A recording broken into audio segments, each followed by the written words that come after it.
ये बात आप जरूर स्वीकार करें कि सोते समय आपको बहुत सावधान रहना है। और प्रायः गलती सोते समय करते हैं उपासक की कोई प्रपंच की बात याद करते हुए या मोबाइल देखते हुए या कोई गंदी चेष्टाओं का आपकी रात बेकार चली जाएगी। अगर गंदी चेष्टा हो गई तो सुबह भी बेकार हो जाएगी, दिन भी बेकार हो जाएगा, निरुत्साहित हो जाओगे।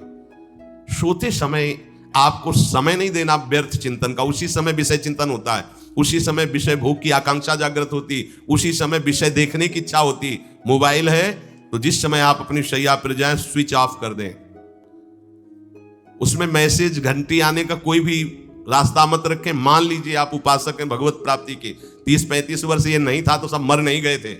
और बोले इमरजेंसी, जब इसकी 30-35 वर्ष से पहले इसकी कोई रचना नहीं थी, मुझे लगता है, क्योंकि 30-35 वर्ष में ही इसका विस्तार देखा है। नहीं तो कभी किसी के पास मोबाइल नहीं। कोई बड़े अधिकारी तो इतना बड़ा वाला वो ऐसे रखते थे। नहीं तो मोबाइल तो हमें लगता है 30-35 वर्ष। तो फिर इमरजेंसी कैसे चलती थी? कैसे चलती थी इमरजेंसी? और आप ब्रह्मा हो क्या कि इमरजेंसी संभाल लोगे? स्विच ऑफ करो। जो सब इमरजेंसी संभालने के लिए तैयार, रात दिन न सोता है, वो हर समय जागृत रहता है, वो हमारा आराध्य देव है। स्विच ऑफ करो, चिंतन लगाओ श्री जी का। ये जो रात्रि के शयन के समय मोबाइल में इधर उधर दृश्य देखने हैं, अपने सर्वनाश का बीज बोना है। मान लो, हमारी प्रार्थना मान लो, ये उस समय मन आपको परेशान करेगा जब कमरे की सिटकिनी अंदर से बंद होगी। सबसे प्रार्थना है रात्रि के शयन के समय। तो बोले फिर ठीक है 10 बजे तक देख लेंगे मोबाइल, इसके बाद शयन के समय भजन कर लेंगे। होगा ही नहीं। क्या तुम देखना चाहते हो? प्रिया प्रीतम के सिवा और कुछ क्या देखना चाहते हो? वो तो सुभग सुंदरी सहज सिंगार, सहज शोभा सर्वांग प्रति सहज रूप वृषभानुनंदिनी। हमारी स्वामिनी जी की सुंदरता छुपाने के लिए आभूषण पहनाए जाते हैं। औरों को तो आभूषण सुंदरता बढ़ाने के लिए, यहां छवि के छिपाए को ऐसे के दास होके क्या देखोगे मोबाइल में? क्या देखना चाहते? वासना की क्रीड़ा, और तुम उस क्रीड़ा को देखना चाहते हो? परमार्थ के पथिक हो। देखना है तो प्रभु को देखने की वृत्ति रखो, अन्यथा मूंद लो आंखें प्यारे, महान फल प्राप्त करोगे। सबसे प्रार्थना है एकांत में मोबाइल रूपी दुश्मन से बचो। क्योंकि जब आप गंदी बात कहीं देखोगे तो आपके अंदर वैसे ही चिंतन बनेगा, वो ऐसे ही लगेगा मैं भी ऐसा करूं, मैं भी ऐसा भोगूं, मैं भी ऐसा देखूं। मान लीजिए आप, जब हमारे शास्त्र कहते हैं कि पशु पक्षियों के मैथुन को भी नहीं देखना है, अगर ऐसा एक बार दृष्टि पड़े तो मानसिक प्रणाम करके दोबारा दृष्टि ना देना। और आप मोबाइल में ऐसी चेष्टाएं देखोगे, कैसे आप भगवत भजन करोगे? कैसे भगवत प्राप्ति का उद्देश्य रख पाओगे? ये कलयुग की बहुत महीन चाल है कि उसके बिना काम नहीं चलेगा और हम तुम्हें काम से युक्त कर देंगे। इसके बिना काम चलेगा नहीं, तुमको रखना पड़ेगा। और जब तुम इसे रखोगे तो हम काम अपना कर लेंगे। कलयुग ने कहा हम अपनी व्यवस्था बना लेंगे। यहां कह रहे जब आप नींद में जा रहे हैं तो बिल्कुल मानो मृत्यु शैया पे जा रहे हैं। आपको उस समय नाम जप में बहुत ध्यान देना है, कहीं मन बहक ना जाए। तो क्या होगा, 5-6 घंटे जो आप लेटोगे ना, वो भी भजन हो जाएगा। हमारा जो सततम योमाम स्मरति नित्यशा है ना, ये पूरा हो जाएगा। नहीं उस समय हम सो जाएंगे तो हमारा 6 घंटे का भी योग हो गया, 6 घंटे भजन रुक जाएगा। और ये 100% पक्की बात अनुभव की कहते हैं, यदि सोते हुए भजन करोगे तो जगते, कई बार तो पकड़ा है कि अगर आधे पद में बेशुद्ध हो गए तो वो पद पूरा जगते ही शुरू हो गया है। मतलब बीच में स्थिति भागवती की रही। जैसे बेहोश करते समय हमने कहा था जब ऑपरेशन के हमें बता देना, तो उनका बाबा इंजेक्शन लगाने वाले हैं तो वो 1 मिनट हमें केवल दीजिए अपनी चित्तवृत्ति। तो जब होश आया तो वही पहले चिंतन चल रहा था, वही चिंतन। जैसे सोने के समय बेहोश हुए तो जगने के समय वही चिंतन, ऐसे ही इंजेक्शन से जब बेहोश हुए और जब होश आया तो वही चिंतन चल। बहुत बड़ा चमत्कार अभ्यास का है। नींद खुले तब से लेकर गाढ़ नींद आने तक स्मरण में कभी रुकना नहीं। और आपको एक छूट दे रहे हैं। कभी कभी क्या होता है कि एक मंत्र में, एक नाम में जैसे बहुत देर अभ्यास करते हैं तो मन उबने लगता है। इसका स्वभाव है, ये अनुभव की बातें कहते हैं। इसका स्वभाव है नवम नवम। नहीं तो ये मतलब, तो इसको हम लोगों ने कैसे फंसाया है। जैसे गुरु मंत्र जप रहे, अब 2-3 घंटे लगातार गुरु मंत्र जप, अब इसको उबन बढ़ी, अभी छोड़ रहा है, बीच बीच में पता चलता है छोड़ना चाहता है, छोड़ रहा है, तुरंत इसको नाम में फंसाया। अब थोड़ी देर नाम में चला, फिर उब रहा है। बहुत विचित्र है ये। अब उसको फंसा दिया। उस पीछे की बात अभ्यास के समय, नमामि समीशान निर्वाण रूपम विभुम व्यापकम ब्रह्मवेद स्वरूपम। चिंता पद गायन कर रहे हैं, ये भगवान शिव पद गायन कर रहे हैं, और उसका चिंतन निर्वाण रूपम विभुम व्यापकम ब्रह्म वेद स्वरूपम। अब अपने यहां अवसर है, सुंदर सुंदर कोई पद गुरु मंत्र जब करते हुए मन जब उमने लगे, राधा वल्लभ श्री हरिवंश, राधा वल्लभ श्री हरिवंश, राधा वल्लभ श्री हरिवंश, इसमें भी उमने लगे, शुरू कर जोई जोई प्यारो करे सोई मोही भावे भावे मोही जोई, इसमें भी उगले लगे। सुधानिधि का कोई एक लाइन ले लो, ब्रह्मेश्वरादि सुदुरूह पदारविंद श्रीमत् पराग परमाद्भुत वैभव, ब्रह्मेश्वरादि सुदुरूह छोड़ना नहीं है, तू भाग में नवम नवम दे रहा हूं, नवम नवम। इसको फंसाने के लिए आपके पास अस्त्र हो, जैसे यहां चाकू, यहां पिस्तौल, तलवार, ये वो सब बिल्कुल वीर सजा रहता है, ऐसे ही अपने लोग सजे रहते हैं। छोटा राधा अब एकदम चिपक गया आके तो कैसे मारे, तो छोटी चाकू है ना, वैसे राधा राधा राधा, थोड़ा दूरी राधा वल्लभ श्री हरिवंश, थोड़ा दूरी गुरु मंत्र, बड़े बड़े अस्त्र अपने पास रख ले, बहुत भाग रहा है तो फंसा दिया। प्रथम यथामति प्रणव श्री, अब लग पूरा पद गा उसमें लग, प्रथम यथामति प्रणव। भोजन पाते समय ऐसा अभ्यास किया है, 1 घंटा के पहले भोजन नहीं होता, चाहे 2 रोटी पाना हो, समय लगता है भोजन, आराम एक एक नाम, एक एक कुछ भी हल्ला मचाओ, कोई फर्क नहीं पड़ेगा, अपना चलेगा। अभ्यास स्नान के समय, भोजन के समय, किसी क्रिया के करते समय, किसी से बात करते समय, सोते समय, ये विशेष स्थान जहां में सावधान रहना है, यहां भजन छूटता है, ध्यान देना, यही भजन छूटता है। चलते समय, क्रियावान होते समय, प्रसाद पाते समय, या किसी से बतराते समय, ये सब भजन के छूटने के स्थान है, और यहीं पकड़ना है भजन को। जब आपको बिल्कुल न लगे तो मानसिक सब बंद कर दो और गुनगुनाने लगो, जो धुनी आपको अच्छी लगे उसी में नाम, कोई नाम लेके, संसार का चिंतन ना होने पावे, चाहे जो कुछ तुम जहां तुम्हारा मन आवे, गंगावरी गोदावरी कुछ भी, भागवतिक चिंतन के सिवा संसार के चिंतन न होने पाए, पहले ऐसे अनन्य बनो, फिर बाद में अनन्यता आती, रसना कटो जो अनरट। हाँ विषय चिंतन कर रहे हैं, प्रपंच कर रहे हैं, बोले रसना कटो जो अनरटो, और नहीं बोल सकते, प्रपंच बोलेंगे बस, रसना कटो, ये शब्द वहां नहीं आते। पहले हम आपको छूट देते हैं, भक्त चरित्र, भगवान की चरित्र, नाम कीर्तन मंत्र, जो भी चाहो, संसार का चिंतन मत होने देना, पहले ये पकड़ो, फिर आगे चल करके जब पवित्र हृदय होगा तब ये निष्ठा आती, रसना कटो जो अनरटो निरखियन फुटो नयन। मान लो संसार का चिंतन नहीं करने देना है इसको, आप जैसे बने वैसे करो भागवतिक चिंतन, कोई नाम ले लो, कोई मंत्र ले लो, तुम्हें जो प्रिय लगे, हम छूट देते हैं। ये नहीं करें कि रसना कटो जो अन्न रटो, ये बाद की बात है, हमें पहले इसका संसार चिंतन रोकना है। कैसे छूटेगा, कैसे छूटेगा, हमें ये पकड़ना है, नहीं तो निष्ठा की बात। जो हरि नाम जगत त्रिशिरोमणि वंश बिना कब हूं, हरिवंश बोलेंगे नहीं, हरि बोलना नहीं है, हरि बोलना नहीं, क्योंकि जो हरि नाम जगत त्रिशिरोमणि वंश बिना, हरिवंश बोलना नहीं है, क्योंकि प्रपंच में रति। तो क्या करो, जो तुम्हें प्रिय लगे पहले उसे पकड़ो। ये हम अंदर की बात करें, प्रवचन की बात नहीं कह रहे, मन को फंसाना है हमें। राम कृष्ण हरि जहां लगे इसको लगा, पहले इसको फंसाओ, संसार का चिंतन न होने दे। गीता भागवत भक्त चरित्र कुछ भी कहीं भी इसे फंसाओ, पहले संसार का चिंतन न होने दो, फिर लाओ इसको घुमा के निकुंज वाटिका में, फिर तो भागेगा ही नहीं, फिर नहीं भागेगा। अब सीधे निकुंज वाटिका में किसी महाभाग्यशाली गुरु आश्रित का लगेगा, अन्यथा बहुत प्रपंची मन है, आप आश्रय इधर का लोगे, प्रपंच का चिंतन करोगे, बात बनेगी नहीं। चिंतन छोड़ना है हमें, जैसे बने तैसे संसार का चिंतन छूट जाए तो हम विजय को प्राप्त होंगे। ध्यान दीजिए, इस परमात्म तत्व को वही प्राप्त कर पाता है जिसका राग बीत गया है, खत्म हो गया है, वैराग्यवान। ज्यादा परिश्रम नहीं है वैराग्य में, विवेक नहीं होने के कारण हम वैराग्य नहीं धारण कर पाते। हम बाहरी बातों को वैराग्य ले लेते हैं, ऐसा कपड़ा बदल लेना या कपड़ा ना पहनना या लौकी का कमंडल, मिट्टी का पात्र, तो हम अपने को वैरागी। बात यहां नहीं रुकेगी, वैराग्य का इतना ही मतलब नहीं, ये भी एक बाह्य अंग है वैराग्य का, पर वैराग्य का सच्चा स्वरूप है वीतरागा। कहीं कुछ भी अच्छा नहीं लग रहा, कोई भी सुख आकर्षित नहीं कर रहा, लोक लोकांतर की प्रतिष्ठा, मान, सुख, ऐश्वर्य, व्यक्ति, कुछ अच्छा नहीं, राग खत्म हो गया। ऐसा उस अक्षर ब्रह्म को, अविनाशी तत्व को जान पाता है। जगते भयो फिरे बैरागी, जैसी हरिवंश प्रपंच बंच सब ये काल ब्याल को खायो। हालत यह है कि जैसे सांप ने मेढक को पकड़ रखा और मेढक सामने पतिंगा को, कीड़े को पकड़ना जाए, चाहता है। उसे यह पता नहीं कि मैं खुद किसी का कवल बन चुका हूं, वो एक झटके में मुझे अपने पेट में ले जाएगा। ऐसे ही हम सब हैं, काल के द्वारा ग्रसित है। काल ने हमें पकड़ रखा है, पर हम भोग भोगना चाहते हैं। हम नाना प्रकार की मान प्रतिष्ठा पाना चाहिए, ये पता नहीं एक झटके में हमारा अस्तित्व ही खत्म हो जाएगा।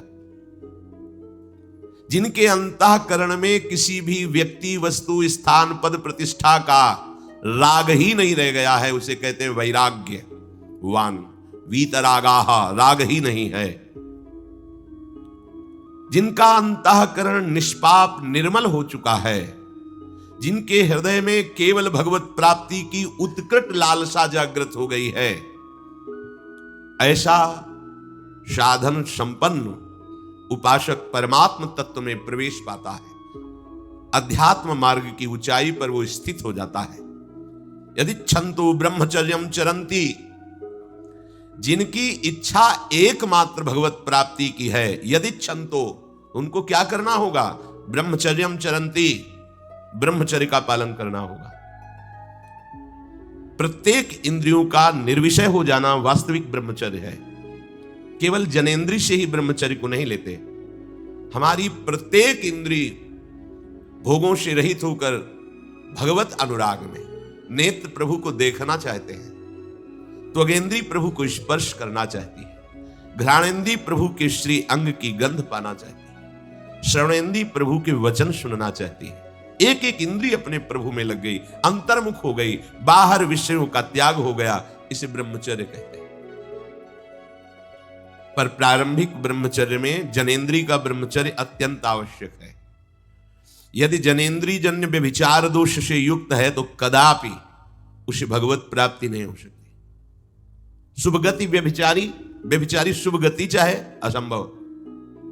और भगवत मार्ग में सबसे बड़ा दुश्मन यही व्यभिचार दोष है, काम। इसी से हमारा हृदय मलिन होता रहता है। अंधा बटे और पड़ा चबाए वाली दशा रहती है। हमें 50 वर्ष हो गए, अरे 50 जन्म हो जाए, तुम व्यभिचार करो, गंदी बातें करो, गंदे चिंतन करो, सो समय व्यतीत करें, अनंत जन्म व्यतीत हो गए, भगवत प्राप्ति हुई क्या? 50 वर्ष से भगवत प्राप्ति हो जाएगी क्या? 5 मिनट काफी है भगवत प्राप्ति में, एक बार नाम काफी है। वो स्थिति तो लाओ। बार बार बहिर्मुख वृत्तियों के द्वारा विषयों में सुख बुद्धि कर लेने से हमारा सारा का सारा अध्यात्म चिंतन बदलता रहता है, इसलिए लाभ नहीं मिल पाता, एक रस चिंतन नहीं रह पाता। बार बार विक्षेपी विषय करते रहते हो, हम सहते रहते हैं और भोगते रहते हैं। एक बार तो हिम्मत करके उठो, अवलो नशानी अब ना नशई हो, एक बार तो दृढ़ बनो। बस मन के अनुकूल चलने की बात को तुम्हें रोकना होगा, तभी तुम्हारे अंदर यदि छंतो, ऐसी इच्छा जागृत होगी। पक्का पक्का ऐसा ही है। जब हम किसी विषय के वेग को सहते हैं, विषय नहीं भोगते हैं, तो मन बहुत जलाता है। उस जलन में फिर एक ही बात होती है, बस भगवत प्राप्ति हो जाए, झंझट खत्म हो जाए। कब तक हम इसमें चलेंगे? एक बार भगवत, वो जलन हमको भगवत प्राप्ति की इच्छा प्रकट करती है। अपने लोग क्या करते हैं? जलन को मिटाने की कोशिश करने लगते हैं। तो भगवत प्राप्ति की इच्छा क्या? भोग प्राप्ति की तृष्णा जागृत हो जाती है। भोगे हुए भोगों को बार बार भोगने की इच्छा का नाम तृष्णा है। बाहर और भीतर से कोई सहयोगी नहीं, जल रहा है उपासक, तब रास्ता निकलता है भगवत प्राप्ति का, तब इच्छा प्रकट होती। अब नहीं, बहुत जल लिया, अब तो केवल प्रियाजू के समीप जाना है, अब तो प्रभु के सानिध्य में रहना है, नहीं इन भोगों की जलन में जलना है। पर यहां तक पहुंचने के लिए जलना होगा, तभी लिखा सहित सहित बाढ़ है भगति तास्तिति क्षस्व भारत, क्योंकि आगमा पाइनो अनित्यास, ये नाशवान काम क्रोधादि तुम्हें प्रेरित करेंगे, तुम इनके वेगों को सह जाओ।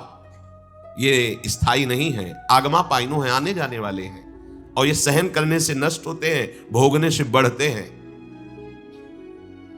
यदि छंतो, अगर भगवत प्राप्ति की इच्छा है तो ब्रह्मचर्यम चरंती, ब्रह्मचर्य का पालन करना ही होगा, इसमें कोई गुंजाइश नहीं, क्योंकि आप चल ही नहीं सकते। ध्यान से सुन लो, ये मनोरंजन का मार्ग नहीं है, इसमें मन ही मार तनहारिक वृंदावन में गाज, इसमें मन मारना होगा। प्रायः ये मन को दुलार करने वाले लोग कभी भाग्य से सत्संग में भी आ जाते हैं, कभी श्री विग्रह के दर्शन करने भी मंदिर पहुंच जाते हैं, कभी तीर्थयाटन भी करते हैं, पर इनका कोई लक्ष्य नहीं होता। आज सुन लिया सत्संग, बढ़िया है, लक्ष्य नहीं होता। यहां लक्ष्य वालों की बात हो रही। यदि क्षंतो, यदि तुम्हारी ऐसी इच्छा जागृत हो रही किसी जन्म में भगवत प्राप्ति करनी, तो ब्रह्मचर्यम चरंती। आप सच्ची मानिए, जिसके निकालने में तुमको सुख की अनुभूति हो रही, उसको रोकने में कितनी सुख की अनुभूति होगी। उन्मत्त हो जाओगे बहुत जल्दी। आपके सारे के सारे करण भगवदाकार होने लगेंगे यदि आप ब्रह्मचर्य का पालन करेंगे। शरीर स्वस्थ, हल्का, मन प्रसन्न, नींद आदि पर विजय, कितने गुण ही गुण। और ब्रह्मचर्यहीन आलस्य, प्रमाद, भोगों का चिंतन, मन का डिप्रेशन में पहुंचना, कमर में दर्द, टांगों में दर्द, सर में दर्द, घबराहट होना, बिना किसी कारण के मन भयभीत हो रहा है, भोजन अपच हो रहा है, बिना किसी प्रक्रिया के वीरनाश हो रहा है, बिना किसी प्रक्रिया के। काहे को मृत्यु स्वयं स्वीकार कर रहे हो, ये मृत्यु है। चाहे भगवान दत्तात्रेय जी बोल रहे हैं या भगवान कपिल देव जी बोल रहे हो, जब उपासक को संबोधन करते हैं भगवत प्राप्ति के लिए, तो कहते हैं कि इस भोग वृत्ति को साक्षात मृत्यु रूप देखो, ये मृत्यु है तुम्हारी। जब शरीर राग त्यागना है तो तुम शरीर से भोग भोगोगे, तो आसक्ति शरीर की पुष्ट होगी, आसक्ति भोग सुख की पुष्ट होगी, है नहीं। कितने दिन शरीर रहेगा, कितने दिन भोग रहेंगे। विचारवान बनो, ब्रह्मचर्यम चरंती, ब्रह्मचर्य का पालन करो।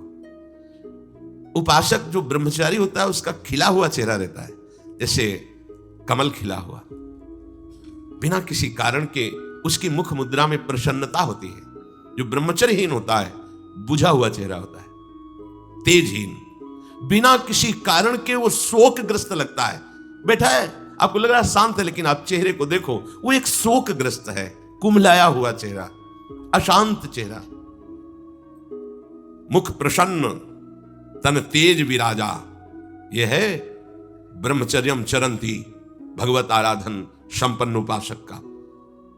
जैसे आग में पैर रखते हुए कोई चले तो कैसे चलेगा, ऐसे ही ब्रह्मचारी की पहचान है। इतनी स्फूर्ति उसके अंदर होती, जैसे आग में चलने वाला पूरा पैर नहीं रख पाएगा, अगला कदम रख देगा क्योंकि ताप लग रहा है, ऐसे उसकी स्फूर्ति होती पैरों में। उसकी आंखें एकाग्र रहती है, चंचलता इधर उधर या बार बार झपकना यह विषयी पुरुष का लक्षण है। बार बार पलक झपकना यह विषयी पुरुष का लक्षण है। इधर उधर ताक झांक, चंचलता, ऐसा बैठे तिनका तोड़ रहा है, पैर हिला, ये सब विषयी पुरुष के लक्षण है। ये तो बिल्कुल साधारण स्पष्ट दिखाई देता है आदमी विषयी है या ब्रह्मचारी, एक सेकंड में लक्षण होते हैं। आपको जब भगवत मार्ग का अवसर मिला है तो गृहस्थ हो, संतान हो गई, ब्रह्मचर्य से रहो। नहीं चाहिए संतान तो भ्रूण हत्या, गर्भ हत्या जैसे महापाप करने की क्या जरूरत है। उसी वीर से संतान उत्पन्न होती है जिसको आप नष्ट कर रहे हो, जिसको आप ऐसे पानी में बहा रहे हो, व्यर्थ फेंक रहे हो, तो उसको भ्रूण हत्या का पाप लग रहा है, तो तुमको पुण्य लग रहा है, वीरपात कर रहे हो तुम। तुम्हें भी वही हत्या लग रही है, क्योंकि उसमें वही जीवात्मा है जो मां के गर्भ में जाके बालक रूप धारण कर लेती है, उसको तुम नष्ट कर रहे हो। और बुद्धि भ्रष्ट हो गई है, समझ में नहीं आता, व्यर्थ में वीरपात करते हो, व्यर्थ में। तुम्हारा भजन बनेगा, तुम अध्यात्म के योगी बनोगे, मजाक है अध्यात्म का मार्ग। होश में हो जाओ, ये मन के दुलार को बंद करो। जब तक इच्छा ही नहीं भगवत प्राप्ति की, तो फिर तुम कैसे भगवत प्राप्ति कर पाओगे। भगवत प्राप्ति की इच्छा कैसे होगी जब तुम्हारी इस तरह से निंदनीय वृत्तियां हैं। इंद्रियों को दुलार कर रहे हो, मन को दुलार कर रहे हो, भगवत प्राप्ति चाहते हो, आचरण नीच और चाहते हो उच्च पदवी। सावधान हो जाओ।